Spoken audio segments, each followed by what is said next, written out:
Listo. Estamos ya grabando. Baruch Hashem, Drabotai, Beamorai. Podemos una vez más reunirnos, poder estudiar este interesante tema.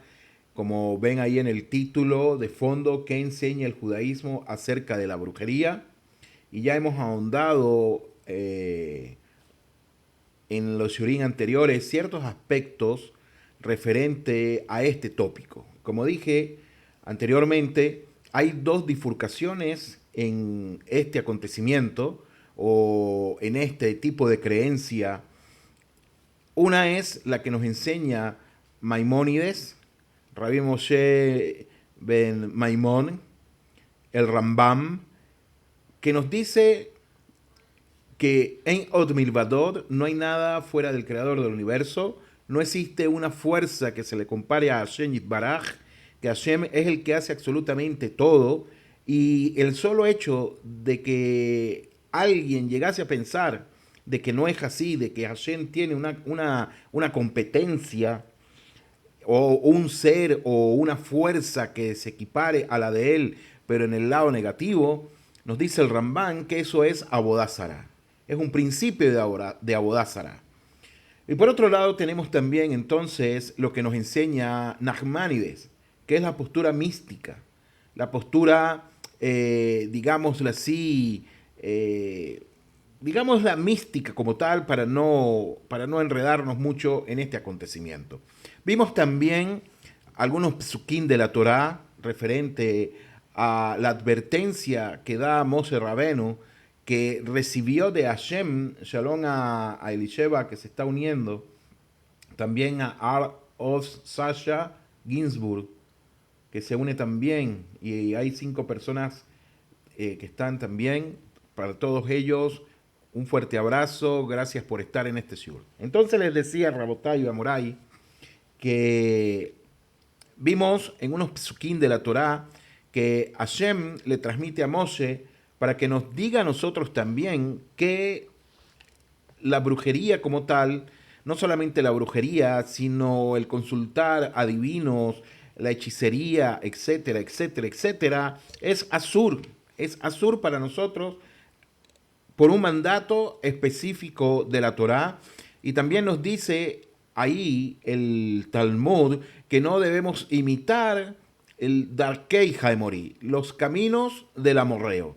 Si nos dicen la costumbre de ellos, vimos también ese acontecimiento cada vez que nosotros estudiamos la Torá y nos conseguimos con Mizraim, que era la cúspide o era la cuna en ese tiempo de lo que era toda la Abodá toda la idolatría en todos los sentidos. Vimos que el rabino Andra Gandillar, en su Shurim, que estoy basando también parte de él decía que una de las cosas que ellos hacían es que el Midbar, el desierto, era o es extensamente muy grande. Y las personas que venían a Mizraín se quedaban en ese lugar y no podían salir, se quedaban como esclavos. Y como tenían muchos conceptos de misticismo, los egipcios, los adoradores, los idólatras, etcétera, ellos empezaron a colocar figuras en cada una de las salidas, en cada una de las puertas de Mizraim. Es decir, estaba la salida del chacal, la salida del cuervo, la salida del gato, etcétera, etcétera, etcétera. Y de una u otra manera, cada vez que alguien iba a salir por ese lugar, se escuchaban, digámoslo así, los sonidos que hacían esos animales y la persona por el desconocimiento no salía. Algo muy interesante también comentó el Rab Andran Anillar, a quien le dé buenos y largos años de vida, y fue que cuando los hijos de Israel salieron de Mizraim, basado en el Midrash, cuando salen de Mizraim y exía Mizraim, los perros no ladraron, los perros enmudecieron. Y eso nos da a nosotros un indicio de que Am Israel o Kilal Israel, la congregación de Israel en ese momento, porque no era Am Israel, salieron por la puerta de los perros o la puerta de los chacales, como sea. Pero algo muy interesante que nos dice a nosotros el Midrash, no necesariamente no tiene que ser así, o sí tiene que ser así, queda el compás abierto para la interpretación y también para la creencia de cada una de las personas que quieran escuchar estos shiurim. Bueno, ese es un resumen hablando de lo que habíamos visto en las clases anteriores. Hoy ayer vimos el Rambán, la postura radical que el Rambán Maimónides enseña referente a este tema. Y él nos dice que a pesar de que la Torá nos prohíbe a nosotros consultar adivinos, hechiceros, hacer brujería, bejule, etcétera, etcétera, él decía que a pesar de que está escrito así en la Torá, no quiere decir que realmente eso exista. Esa es la posición del Rambam, de Maimónides. Él dice, no quiere decir que exista. ¿Por qué? Porque hay personas que se basan de esto para engañar a otros, para hacerle pensar por medio de ilusionismo, de que existen circunstancias paranormales, circunstancias de brujería, etcétera, etcétera. Ayer nos detallamos o ayer exploramos esa visión del Rambam y les invito a que vean el shiur que quedó en YouTube y se llama Torah y Hasidut desde Jerusalén. Pueden estudiarlo, pueden verlo, hacer preguntas que con mucho gusto yo les puedo responder también. Entonces, hoy vamos a ver a Nachmanides. Vamos a ver la postura de él. Vamos a ver qué nos enseña el Ramban, con N al final. No Rambam, sino el Ramban. Primero vamos a conocer este personaje. ¿Quién fue Nachmanides? ¿Quién fue el Ramban? ¿Por qué se llama así? ¿O por qué le dan ese título, el Ramban y Nachmanides? Se llamó Moshe ben Nachman, Rabí Moshe ben Nachman, conocido como Ramban o Nachmanides, evidentemente, como estamos viendo, y fue contemporáneo tardío del Ramban y su interlocutor más brillante. Aunque separados por más de 50 años en el tiempo, es decir, no nacieron en el mismo tiempo, tuvieron un tiempo de diferencia. El Ramban nació en Gerona, era catalán. Él llevó la tradición cabalística de la Provenza a la jurisprudencia rabínica, y de manera que Nachmanides fue también el gran defensor del judaísmo en en la famosa disputa que hubo en Barcelona en el año 1263, en el que enfrentó a un fraile llamado Pablo Cristiani ante el rey Jaime I de Aragón. Y este fraile, Pablo Cristiani, era un judío que se había convertido al cristianismo. Y hubo una polémica, hubo un debate que se discutieron muchos temas. Sería interesante poder preparar un tema referente a qué se habló en ese debate. De manera tal, Rabotai, que en su comentario, Nachmanides, al Sefer Devarim 18.9, él despliega su cosmovisión, su ideología, su pensamiento, lo que él había estudiado, lo que él percibía con una densidad poética y filosófica que lo hace único en la literatura rabínica. De manera tal que vamos a ver el texto de lo que él se refiere a Devarim 18.9, es decir, al comentario que él hace de Devarim 18.9. Dice de la siguiente manera, Atada Bejaven Beyaneji, dice, ahora conoce y comprende, a decirlo en español, ahora conoce y comprende el asunto de las hechicerías. Cuando el Creador bendito sea creó todo desde la nada, hizo que los seres superiores gobernaran a los inferiores y depositó el poder de la tierra y todo lo que sobre ella existe en los astros y constelaciones según su influencia y mirada sobre ellas. Eso es lo que escribe el Ramban, eso es lo que escribe Nachmanides referente a su comentario del Sefer Devarim 18.9. Consecuentemente, el Ramban continúa explicando que Hashem Yitbaraj, el creador de todo el mundo, no era de Jerusalén, era catalán. El Ramban, Nachmanides, continúa explicando que Hashem implantó la estructura del cosmos y implantó en la estructura del cosmos ciertas vías de transformación que los seres superiores, es decir, los malajim, esas fuerzas espirituales pueden activarse para modificar el curso natural de las cosas. Recordemos algo, y que esta es la posición del Rambana, es decir, de Nachmanides. Vamos a referirnos a él como Nachmanides para no confundirlo con el Rambam. No confundirlo con Maimónides. Vamos a decir, en este caso, Nachmanides. Como dijimos anteriormente, 50 años se llevan de diferencia y él fue uno de los que digámoslo así, contradijo a Maimónides. Entonces, él dice, Nachmanides, que estas fuerzas espirituales pueden activarse para modificar el curso natural de las cosas en este Olam Hazé. Consecuentemente, el hechicero, mediante un conocimiento prohibido de estas vías, puede hackear, es decir, puede vulnerar literalmente el sistema cósmico, puede alterar todo ese sistema espiritual. Cuando hablamos de sistema cósmico, estamos hablando del sistema espiritual, alterando entonces así la influencia de los astros y las fuerzas espirituales para producir efectos que contradicen el orden ordinario de la naturaleza. Creo que no hay mucho que explicar aquí. Por eso el Talmud dice que los hechiceros contradicen el poder de la legión celestial. Como se dice, Mahishot Pamalyashel Ma'ala. No crean poder es nihilo, sino que subvierten el canal ordinario por el que fluye el poder.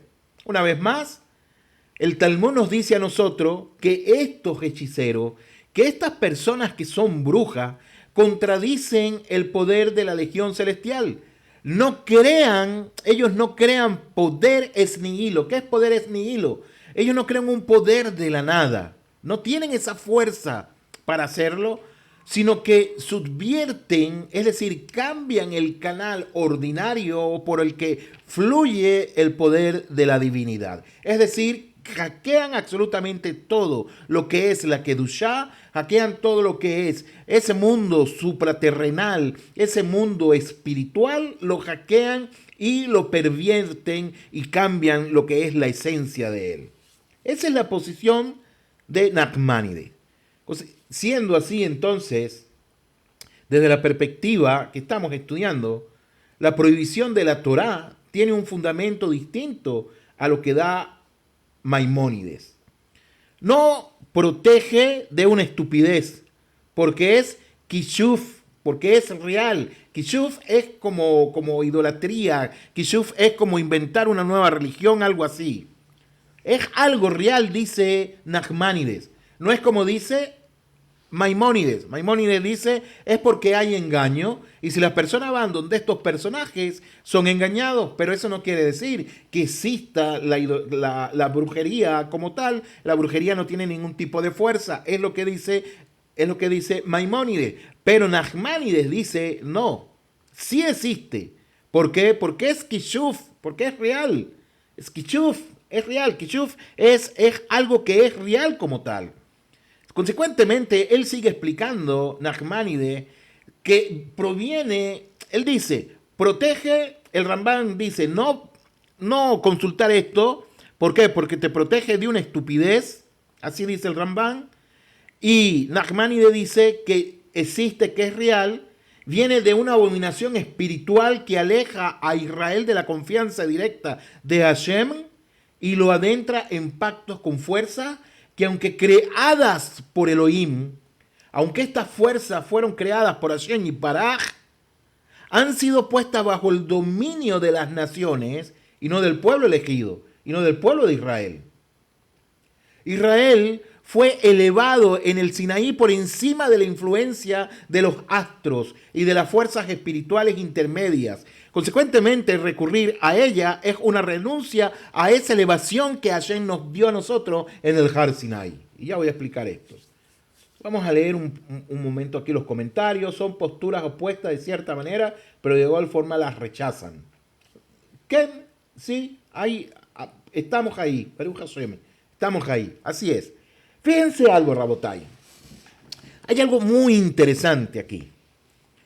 Una vez más, desde la perspectiva que estamos estudiando, la prohibición que nos da la Torá de la bodázara, de la idolatría, de la brujería, etcétera, etcétera, etcétera, etcétera, bejule, bejule, tiene un fundamento totalmente distinto al que hace Maimónides.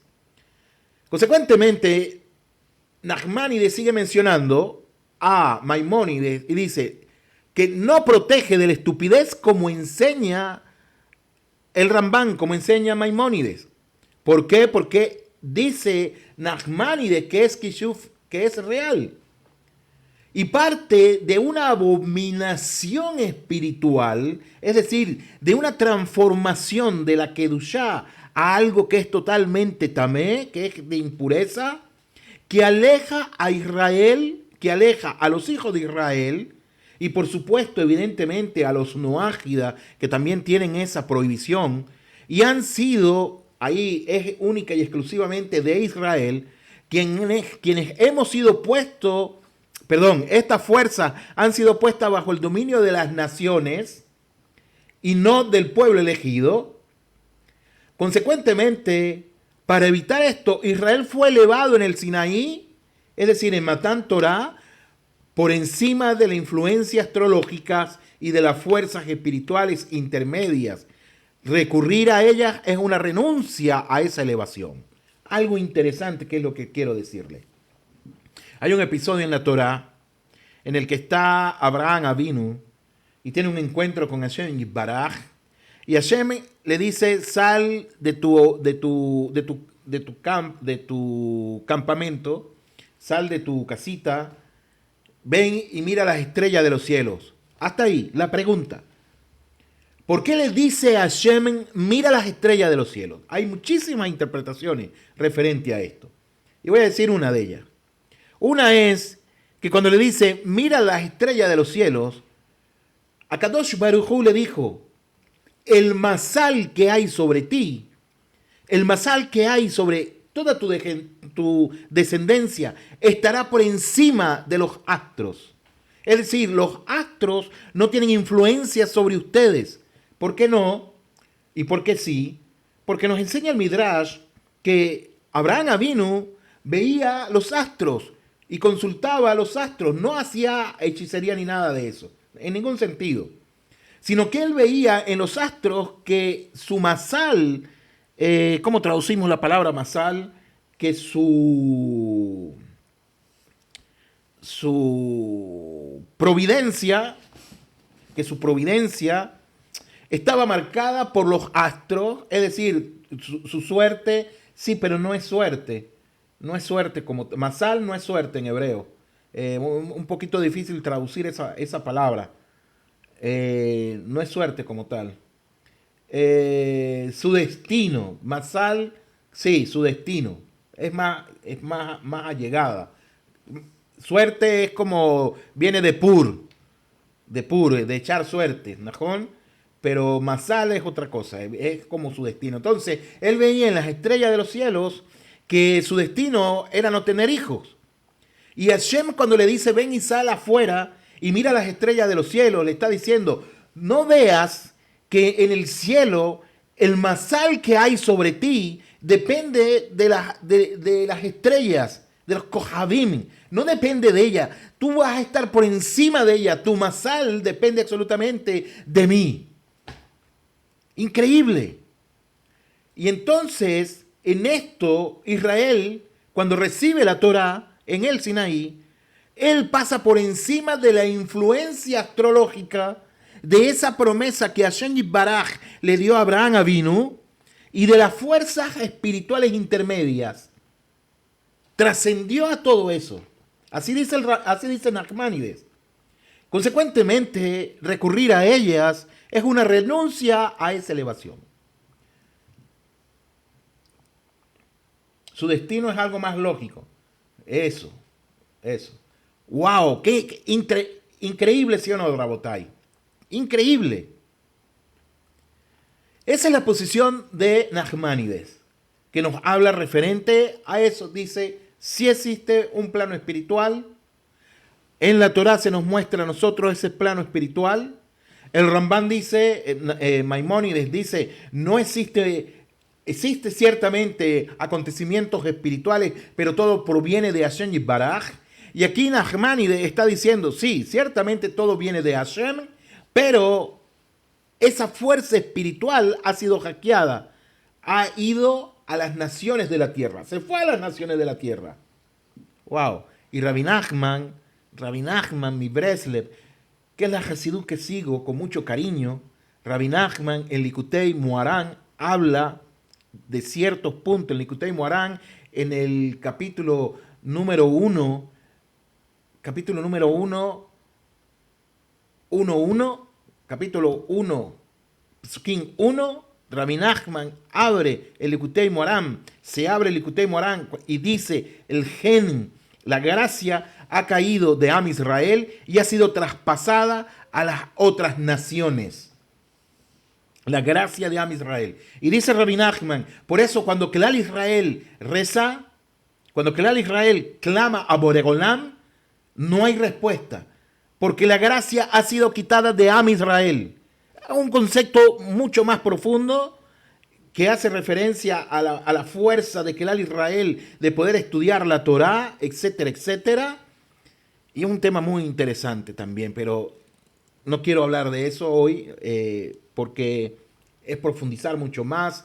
Hoy estaba viendo un video de un Rav y el Rav decía algo que es muy cierto. Cuando uno se pone a estudiar la Torá, uno va profundo, va profundo, va profundo, muy profundo, muy profundo, muy profundo. Va a profundidades muy profundas. No tengo otras palabras que decir. Entonces, Rabotai, sigamos. Hay otras voces aquí, y esas otras voces que entran en esta discusión son las voces medievales. ¿Cómo así las voces medievales? Las voces de los rabinos que fueron después de Maimónides y Nachmanides. Y ahí podríamos citar a nosotros, tu futuro será mejor si depende de Hashem, seguro. Y estas voces del medioevo tenemos a Rashi, el comentarista clásico de la Torá. Rashi, que se conoce, ese es el acróstico de él, y cómo se llamaba Rabbi Shlomo ben Isaac, o Isaac, como otros lo llaman, Isaki. Nació en el año 1040-1105 aproximadamente, el más leído de todos los comentaristas de la Torá y también del Talmud. Rashi de Troyes adopta implícitamente la posición de Nachmanides. Sus comentarios sobre Shemot 7:11, lo cual dice que los magos de Paró tratan los prodigios egipcios como eventos reales. Así dice Rashi en su comentario. Dice, fueron acontecimientos totalmente reales, no como ilusiones. Y en su glosa, es decir, en su comentario que hace Rashi al Talmud, Maseje Sanedrín 67a, sobre la expresión Ose Maaseh, de realizar un acto, explica que ellos realmente hicieron un acto real, como si su hechicería, como si su brujería fuera un acto que tiene sustancia real en todos los sentidos. Eso es lo que enseña Rashi. Y esta lectura realista de los textos talmúdicos es característica del método de Rashi, de la manera de enseñar de Rashi. Yo no sé si ustedes han tenido la oportunidad de estudiar los comentarios de Rashi, y cuando uno lo estudia, uno ve que Rashi realmente tiene una sustancia muy real.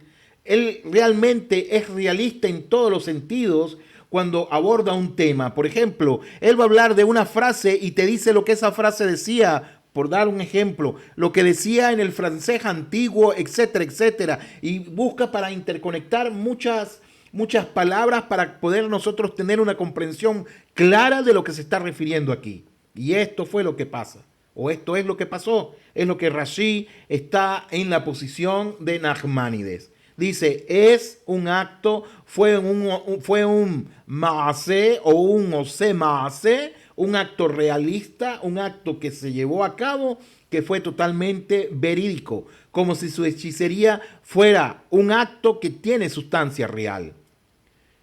Y esa es la estructura realista de los textos talmúdicos, lo cual caracteriza a este gran comentarista, a Rashi, que privilegia el sentido literal, es decir, el sentido peshat.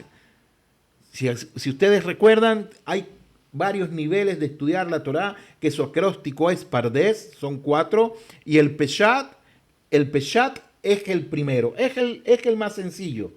Es la comprensión popular sobre las interpretaciones filosóficas que nos muestran a nosotros la Torá.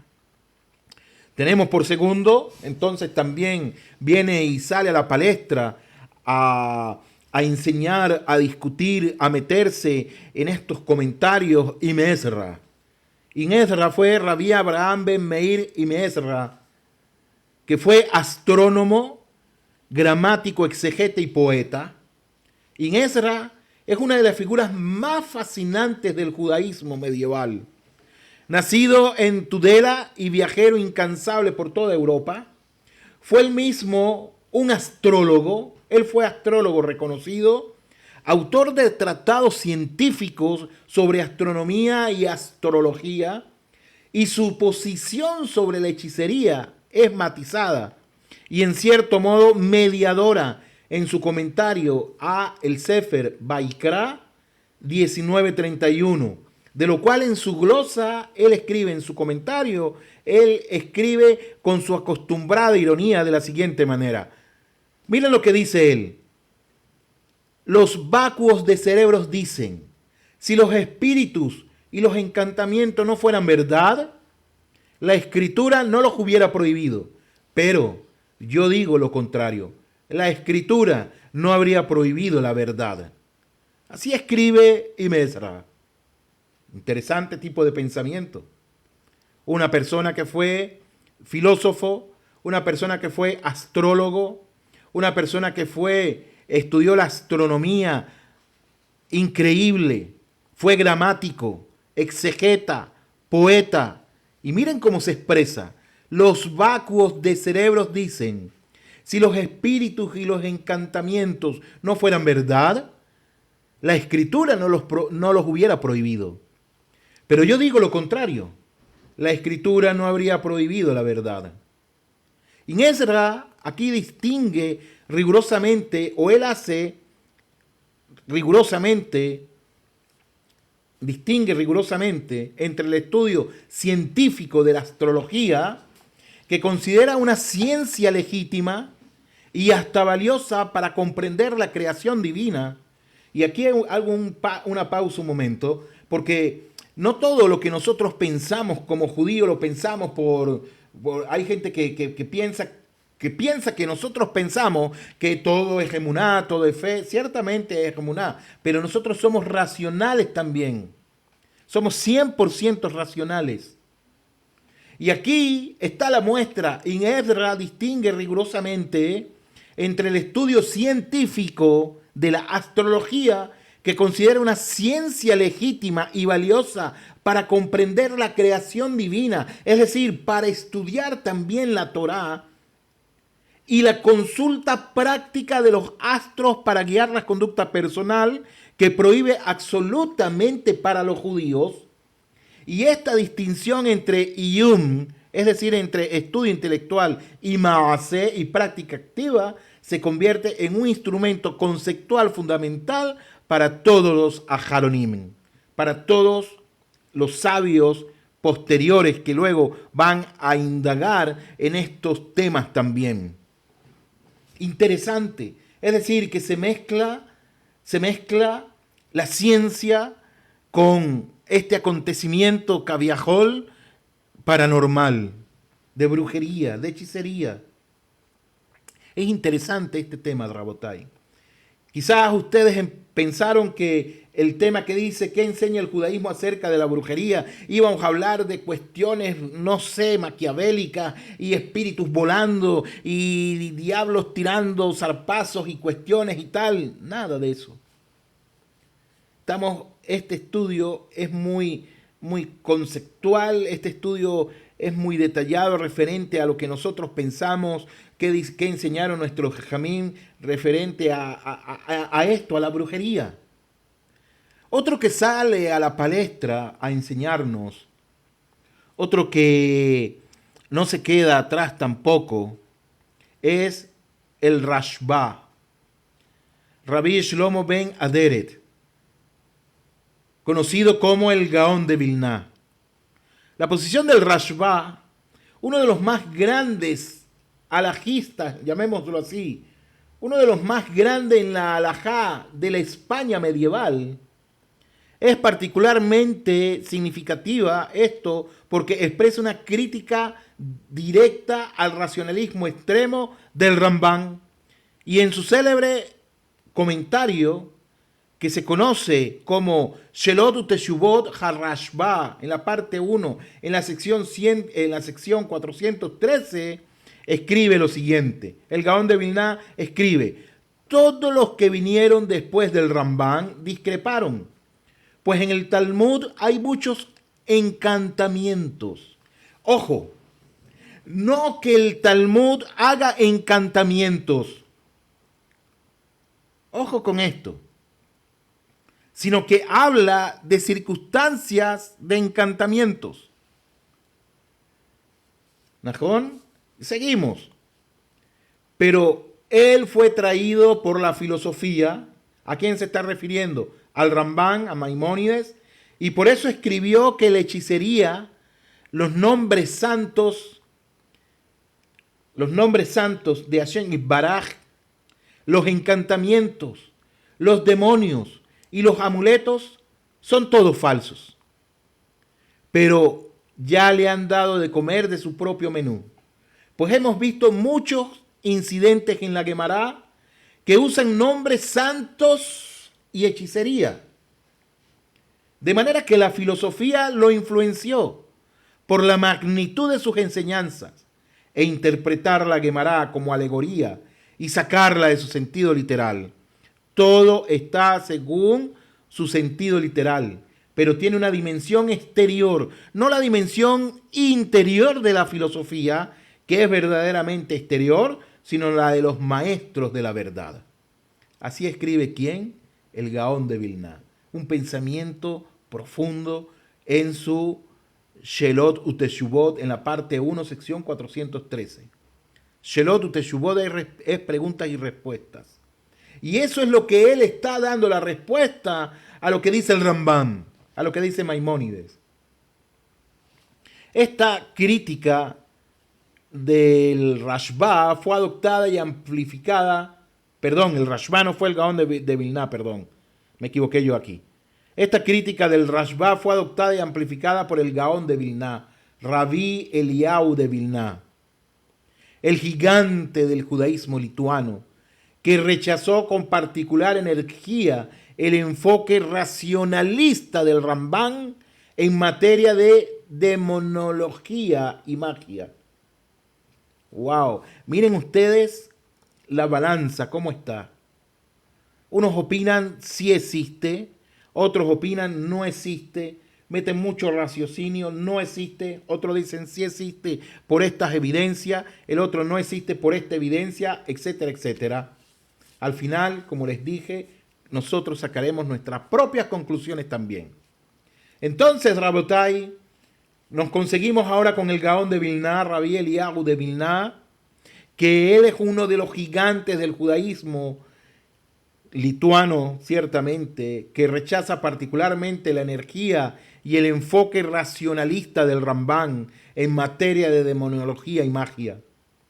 Y en su comentario al Shulchan Aruch, nada más y nada menos que al Shulchan Aruch, se traduce la mesa servida de toda la halajá que nosotros nos guiamos por ella, en Yored Dea 179.13, el Gaón de Vilna escribe lacónicamente, pero con una contundencia devastadora para el lector que conoce el texto. Todo está según su sentido literal, pero contiene una dimensión interior. Eso es lo que él escribe. Tal vez incomprensible para nosotros, pero para los que son adiestrados, para los que estudian con profundidad, saben a qué se está refiriendo aquí el Gaón de Vilna. Pero no nos quedamos con esto solamente. sino también que ahora es necesario que nosotros veamos qué enseñan los Aharonim y el Shulchan Aruch referente a este tema, a la codificación de esta discusión referente a lo que es todo esto, esta gama de creencia, de idolatría, brujería, hechicería, ilusionismo, etcétera, ¿existe o no existe? ¿Qué dicen los Aharonim y el Shulchan Aruch? Los Aharonim, es decir, los últimos, son los grandes codificadores y comentaristas que sucedieron a los Rishonim, a los primeros, aproximadamente desde el siglo XIV hasta nuestros días. Consecuentemente, su tarea principal no fue tanto innovar doctrinalmente, sino cómo organizar, cómo sistematizar, cómo hacer accesible a la práctica cotidiana el inmenso cuerpo de jurisprudencia judía, halágica, acumulado durante mucho tiempo, y hacerlo en materia de kishuf, no hacerlo en materia de kishuf, perdón, específicamente en la materia de kishuf, es decir, de la brujería y prácticas mágicas, hechicería, en el momento definitorio, de cómo se estaba desarrollando y qué dice la halajá referente a este tema. No qué dijeron los jajamim. Ya los jajamim vemos que hay bifurcación de caminos. Unos piensan sí, otros piensan no. Pero ¿qué dice la halajá entonces? Ellos dijeron, ya tenemos todo este puzzle delante de nosotros, todo este gran rompecabezas delante de nosotros, ahora tenemos que armarlo. ¿Y cómo lo vamos a hacer? Por medio del Shulchan Aruch, por medio de la codificación de la halajá, en materia de kishuf y prácticas mágicas. Entonces, el Shulchan Aruch, como les dije anteriormente, se traduciría como la mesa tendida de la jurisprudencia judía, escrita por quién? Por Rabí Yosef Karo, nacido probablemente en Toledo, fue expulsado de España en el año 1492. Siendo niño, es necesario que conozcamos la historia de ellos también. Siendo niño, terminó sus días en Sefard, la ciudad del norte de Israel, se convirtió en la cual esta ciudad se convirtió en el centro más vibrante del misticismo y la jurisprudencia judía. Sefard, interesante, que fue el centro más vibrante del misticismo judío. Hace un año que yo fui para allá. Linda ciudad lo que pudimos ver. Fuimos hasta el Kever del Rambam. Rezamos ahí. Increíble. Bueno, sigue diciendo. Lo cual el Shulchan Aruch fue publicado en Venecia en el año 1565 y es el código de derecho judío más ampliamente aceptado de la historia por cada uno de nosotros, por todo el judaísmo en general. Y aquí dice Yosef Karo, en el Yored Dea, en la sección del Shulchan Aruch, que trata, entre otras materias, las prohibiciones religiosas, es decir, todo lo que sea de brujería, todo lo que sea kishuf. Él dice en el capítulo 179, Rav Karo codifica las leyes de kishuf y prácticas prohibidas afines, y ahí su posición es metodológicamente prudente. No toma partido él explícito en el debate filosófico entre el Rambam, entre Maimónides y Nachmanides, sobre la realidad de la brujería, de la magia, del ocultismo, sino que establece las normas legales que son independientes de esa resolución. Dice, todo está prohibido, tanto si es real como si es ilusión. Asur, mamash asur, ciertamente es prohibido. Tanto como si es real, como si es ilusión, está prohibido.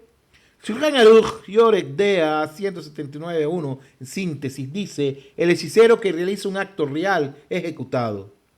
Quien solamente engaña a la vista, que es una persona, un ilusionista, recibe azotes por rebelión. Está prohibido consultar, mamash azur, consultar a un hechicero, incluso si solo captura los ojos, incluso si solo hace ilusiones. ¿Por qué? Porque la prohibición se aplica tanto al que actúa como al que consulta. Interesante. Pero esto no es todo. El Shulchan Aruch no lo es todo. Porque viene entonces el Ramá. ¿Y quién fue el Ramá? Que es la voz del Miná Ashkenazí.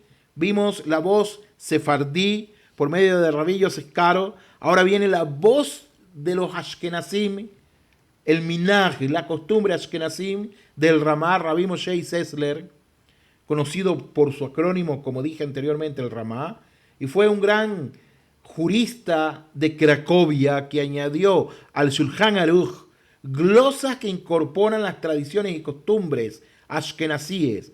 Donde el Shulchan Aruch codifica el uso sefaradí, el Ramá añade la práctica de las comunidades europeas central y oriental. Unos le dicen el Ramá, otros le dicen el Ramó, etcétera, etcétera. De manera tal que el Ramá o el Ramó, en materia de hechicería y prácticas prohibidas, introduce una distinción práctica crucial. La intención o creencia del individuo no modifica el carácter prohibido del acto. En su comentario a Yoredea 179, escribe que incluso quien consulta, escúchese bien, incluso quien consulta un horóscopo o lee su signo zodiacal, solo por diversión y sin creerlo, sigue transgrediendo la prohibición porque el acto mismo, independientemente de la posición interna, constituye una violación de Tamin Tigye y de las categorías de Darkei Haemori. ¿Qué les parece? Pero no solamente termina, vienen los grandes comentaristas después del Shulchan Aruch. Por ejemplo, el Shach, Shabbatai HaKohen, el Siftei Cohen.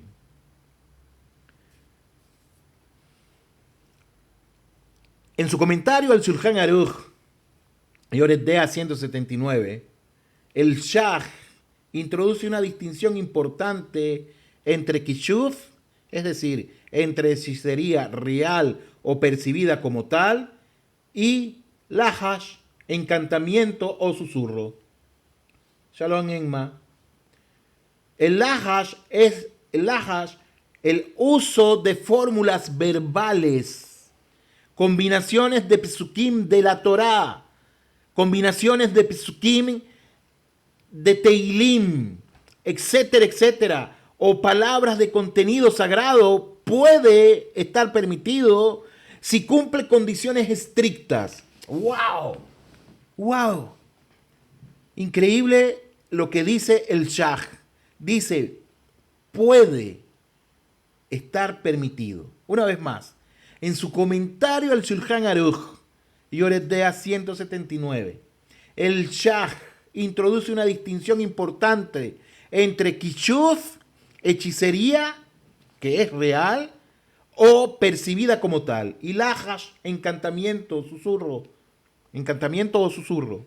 El Lahash, el cual el Shach nos dice que es el uso de fórmulas verbales, es decir, combinaciones de Pesukim de la Torá, bien sea Teilín, etcétera, etcétera, o palabras de contenido Kadosh, dice el Shach, puede, no que está, puede estar permitido si cumple condiciones estrictas. ¿Cuáles son esas condiciones estrictas? Rabotai, de algo estoy seguro. Muchas personas no judías tienen hoy en día con todo respeto lo digo, pero se los digo como advertencia, tienen como moda combinaciones de palabras santas, kadosh, con cuestiones y tal, y tal, y tal, y tal, y tal. La pregunta es, ¿conoces lo que estás haciendo? ¿Sabes el shores, la raíz de lo que estás diciendo? ¿Sabes todo lo que estás haciendo? Y a esto está diciendo el Shah, que si esto cumple con condiciones estrictas, no es lo que yo crea, lo que yo piense, lo que me enseñó, lo que vi por internet, lo que me dijo el otro, hay que tener muchísimo cuidado. Sigue diciendo el Shah, ese es un consejo, ok. Sigue diciendo el Shah, si cumple condiciones estrictas que no impliquen ningún acto de kishuf, que tenga finalidad curativa protectora y que su contenido sea compatible con las fuentes judías. Consecuentemente, esta distinción tendrá una aplicación práctica enorme en la tradición de los que se conoce como la segulot. Y se conoce también las kameot, los amuletos. Interesante la posición que nos da el Shah. Por eso en el judaísmo hay segulot y hay kameot. Segulot y kameot. Interesante. Pero si cumplen condiciones estrictas que no impliquen ningún acto de kishuf y que tengan finalidad curativa o protectora. Nada más que en este renglón, Rabotai, nosotros si profundizamos, si analizamos, si vamos más profundo, sacamos un estudio mucho más grande todavía. Rabotai, vamos a ver qué dice, eso dice el Shah, qué dice el Taz, qué dice el Maguen Abraham, qué dice y cuáles son los decisores contemporáneos, la halajá en el mundo moderno, que hace referencia, cómo ve esto de todo lo que es brujería, adivinación, hechicería, etcétera, etcétera, etcétera. Pero lo vamos a ver, Rabotai, mañana. Bedrat Hashem, tengan todos un lindo día para ustedes que se encuentran en Latinoamérica. Todo lo mejor. Terminamos nuestro shiur. Si tienen alguna pregunta, algo que quieran preguntar por este medio, con mucho gusto les puedo dar la respuesta. Vamos a finalizar.